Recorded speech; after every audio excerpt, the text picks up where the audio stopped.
This video is sponsored by Squarespace. So a friend of mine recently opened up a new brewery here in Oklahoma City, and he reached out to me and asked if I would build the table that would be the centerpiece of the tap room. He also gave me total creative control over this project, and I jumped at the opportunity. Now, sticking with the tree logo of Lively Beer Works, I decided to build this GFRC concrete table with a tree growing up through the middle. And we'll just go ahead and jump right into the build.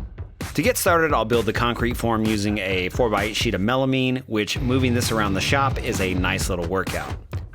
First up, I'll measure the length of my tabletop and then cross-cut the melamine to size. I can cut the bottom of the form to its final width over on the table saw. I'll also cut a few strips 1 3/4 inches tall to become the sides of the form.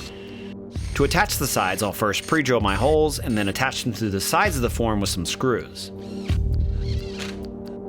The knockout for the planters that slot in around the tree is made from hardboard and foam insulation, and I attached the foam to the hardboard with some hot glue and then sealed it all with some spray polyacrylic.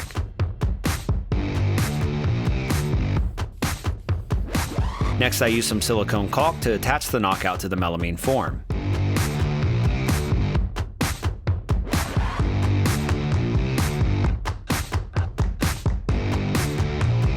To prep the form, I first applied paste wax and then squeezed silicone caulk around the edges to both seal the form and give the tabletop a nice even round over. And to get that round over, I'll use this little ball tool to push out the excess caulk and get those crisp lines. Now, because of that paste wax, the excess caulk comes right up when it dries, and I just need to clean the form with mineral spirits to prep it for the pour.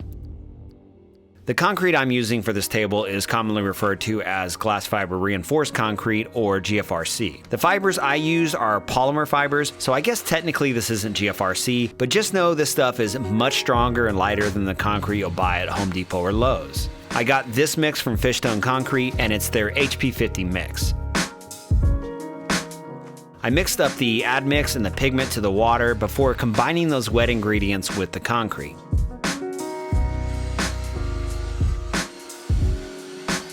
Last, I added the fibers, and I'll continue mixing with the paddle mixer until I've got it to a smooth consistency.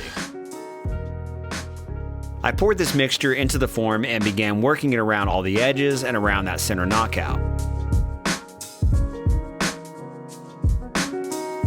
I also used a mallet to vibrate the sides of the form and try to reduce any air pockets that could potentially show up in the final piece. I packed in the mix around the rest of the form, and then I mixed up and added in a second 50-pound bag of concrete. Now, this whole table took 2.5 bags, and that finished concrete tabletop that's 32 by 60 inches was about 150 pounds. Now, that's definitely not light, but had I used a more traditional concrete like Quikrete, this table would have easily been 400 to 500 pounds and impossible to move by myself.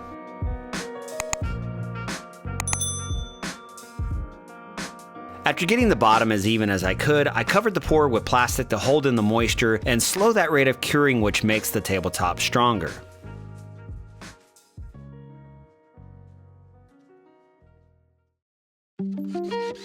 After about 24 hours, I could demold the pour and find out exactly what my first big GFRC project is going to look like. And I'll be honest, I was more than a little nervous I had screwed this up. I just used some shims to help pull it up from the melamine and then flipped the whole tabletop over.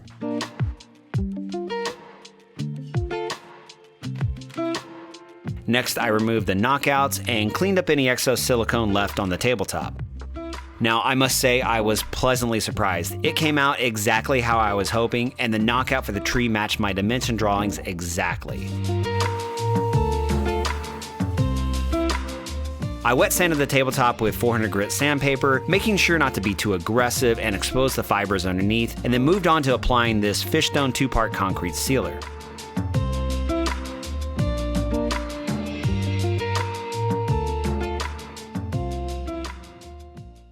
Next up, I can move on to the table base, which I'm making out of steel tube. The apron is made from this 3 by 1.5 inch rectangle tube steel, and I cut out all 4 pieces I needed for the short and long sides. The legs, remaining cross supports, and the table stretcher is made from 1.5 inch square tube. After all these pieces are cut, I took them over to my Ameribrade grinder to grind in perfect 90-degree ends using a little speed square as a guide. I'm assembling the table base by first building the end frames made from these 2 leg pieces, the upper apron, and the lower stretcher. I picked up a few welding clamps and they were instrumental in locking these parts together and not allowing them to shift around during welding as metal likes to do. I tacked up all 4 corners and made sure it was square before running full beads along the seams.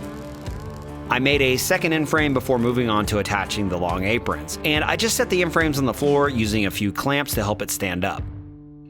Then I can use those clamping squares to support each end of the long side aprons before clamping it all in place and making sure it's all square.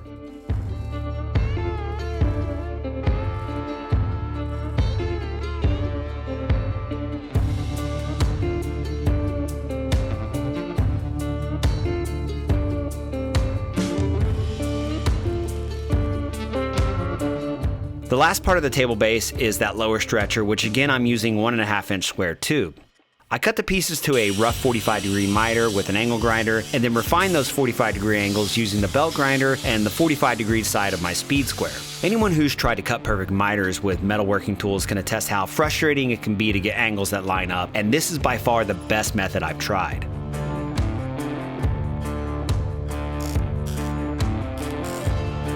The center of that lower stretcher is a square which is rotated 90 degrees so it meets the stretcher pieces on the angle.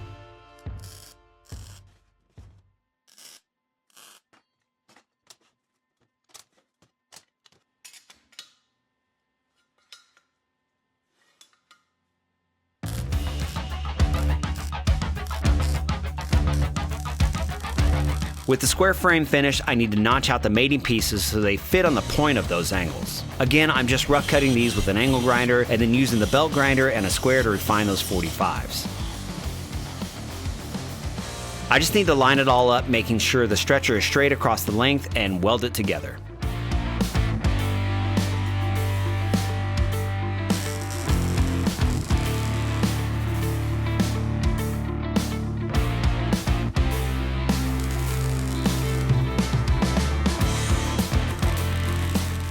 I intentionally waited to cut the lower stretcher to final length until I had the center square portion built, since the final size could vary slightly from my original design. This way I can just center up that lower stretcher along the width and the length and mark where I need to cut it to size while also marking the location where it meets the frame. Once those ends are cut, I can line it up with those marks I made earlier and weld the lower stretchers in place for good.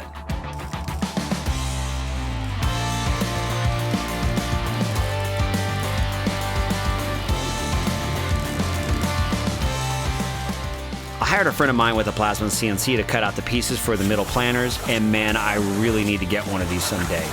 It made quick work of this task, and back in my shop I can start welding the planners together piece by piece.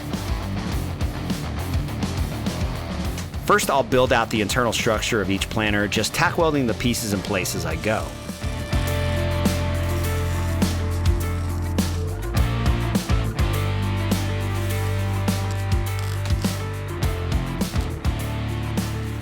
Then I can weld on the pieces that frame the planners and creates that 2-inch steel lip that fits down in that 1/8 inch recess on the tabletop.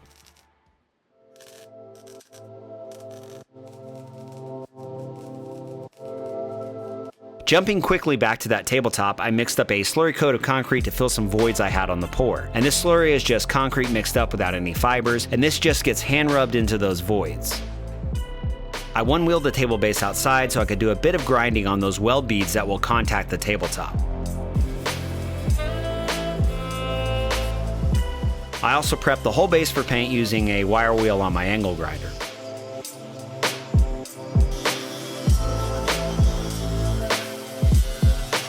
I did the same for the planners, but these needed some Bondo filling after all that grinding to get a smooth surface before painting.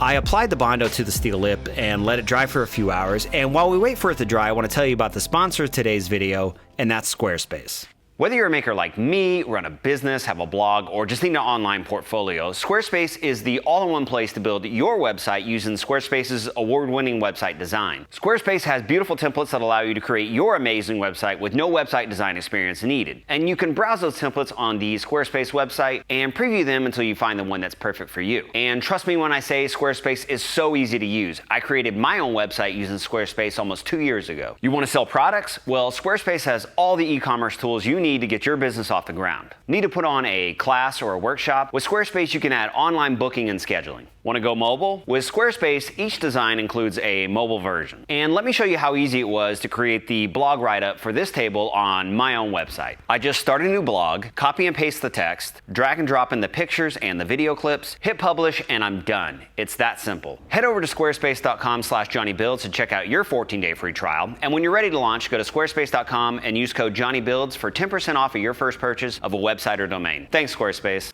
Once it was dry, I could come back and sand it smooth. Now I can take it outside and hit it with a few coats of this primer.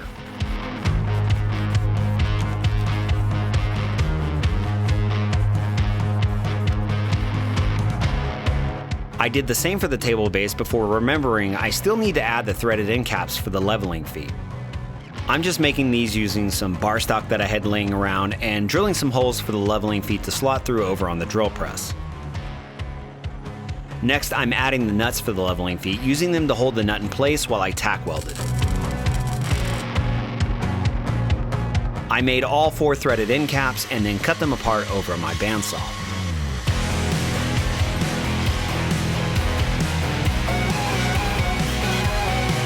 Last, I can weld them in place on the bottom of the table legs.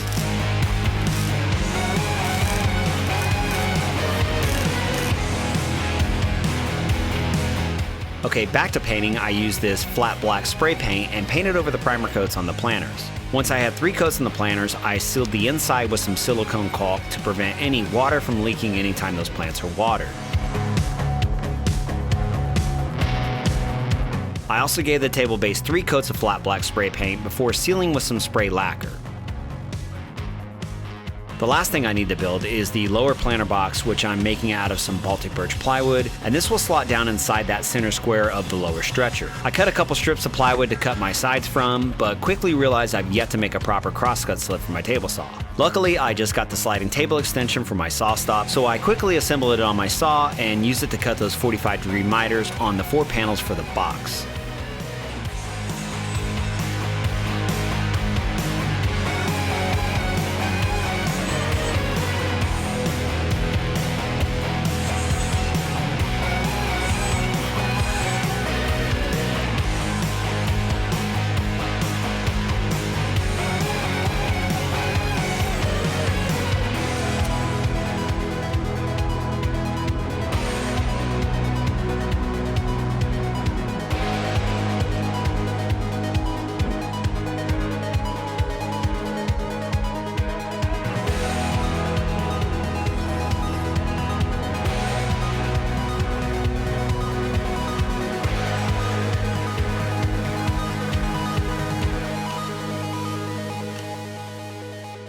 Now I could add the pea gravel to the planters for drainage before adding some potting soil and this mossy grass called golden scotch moss.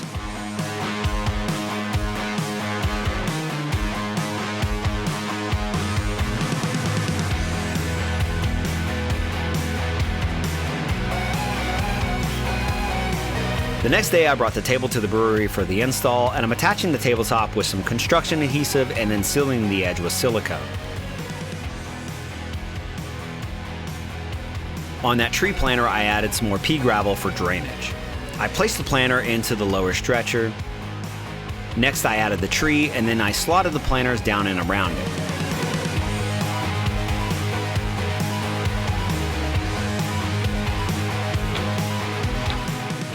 And with that, I can call this one done.